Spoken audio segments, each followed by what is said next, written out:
वक्फ कायदा आणणं म्हणजे हा भाजपाचा खोडसळपणा असल्याचा आरोप इम्तियाज जहील यांनी केला आहे.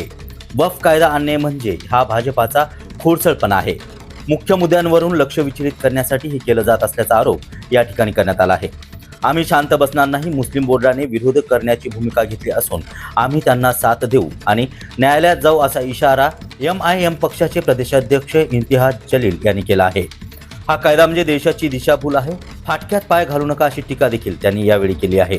ये जो वक्फ बिल का जो अमेंडमेंट बिल लाया गया है वो एक शरारत के तौर के ऊपर एक और कोशिश की जा रही है मोदी साहब उनकी हुकूमत के ज़रिए कि मुसलमानों को किस तरीके से टारगेट किया जाए।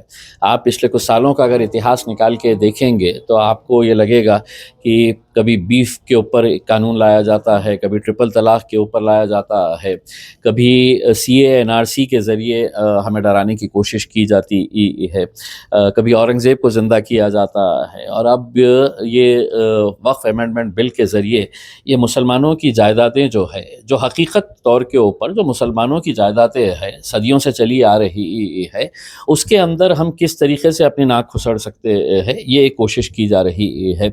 आज जब ये बिल टेबल किया गया तो उस वक्त देश के जो माइनॉरिटी अफेयर्स मिनिस्टर है उन्होंने टोटली मिसलीडिंग और मिस्चीवियस तरीके से देश को गुमराह करने की कोशिश की है कि एक तो ये बताया जा रहा था कि पहले हमको शियाओं को भी इसमें डालना है, हमको सुन्नी हमको बोहरी समाज को भी डालना है, महिलाओं को भी डालना है, ये ऑलरेडी प्रावधान है। लेकिन देश को गुमराह किया जा रहा है। बोर्ड्स के अंदर शिया कम्युनिटी का मेंबर होता है, मुतवल्ली कैटेगरी से होता है, बोहरी कम्युनिटी से कोई होता है।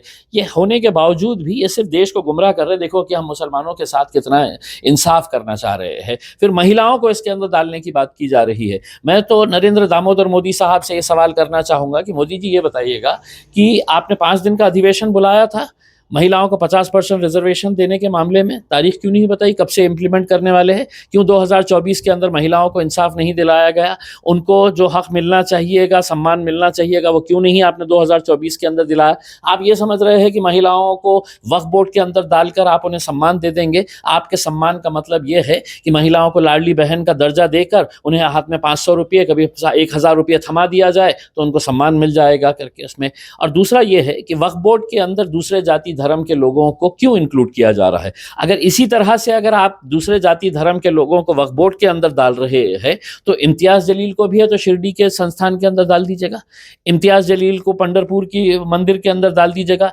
तिरुपति का जो बोर्ड है वो तिरुपति के बोर्ड के अंदर इम्तियाज जलील को डाल दीजिएगा। नहीं, वहां पर रहेंगे तो पूरे हिंदू रहेंगे। सिखों का जब बोर्ड रहेगा तो उसके अंदर पूरे सिख रहेंगे। दूसरे जाति धर्मों का जो बोर्ड रहेगा उसके अंदर वही जाति धर्म के। सिर्फ आप ये कहना चाह रहे हैं कि हम 2 इंटेलेक्चुअल नॉन मुस्लिम्स को इस बोर्ड के अंदर डाल रहे हैं।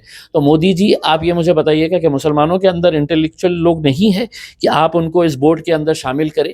बस आपकी मंशा साफ है कि आप मुसलमानों की जो जायदादें हैं उसको किस तरीके से हथियाना, और ऑलरेडी ये जायदादों के ऊपर अगर देखा जाए तो 70 to 80% जायदादें जो है वो ऑलरेडी है तो आपके अपने करीब के लोग जो है जो आज आपको इस बिल के अंदर समर्थन कर रहे हैं, इनके लगवे भगवे जितने भी है ये ज़मीनों के ऊपर यही लोग जाकर बैठे हुए हैं। बस उनको किस तरीके से प्रोटेक्शन देना, इसलिए ये बिल लाया गया है।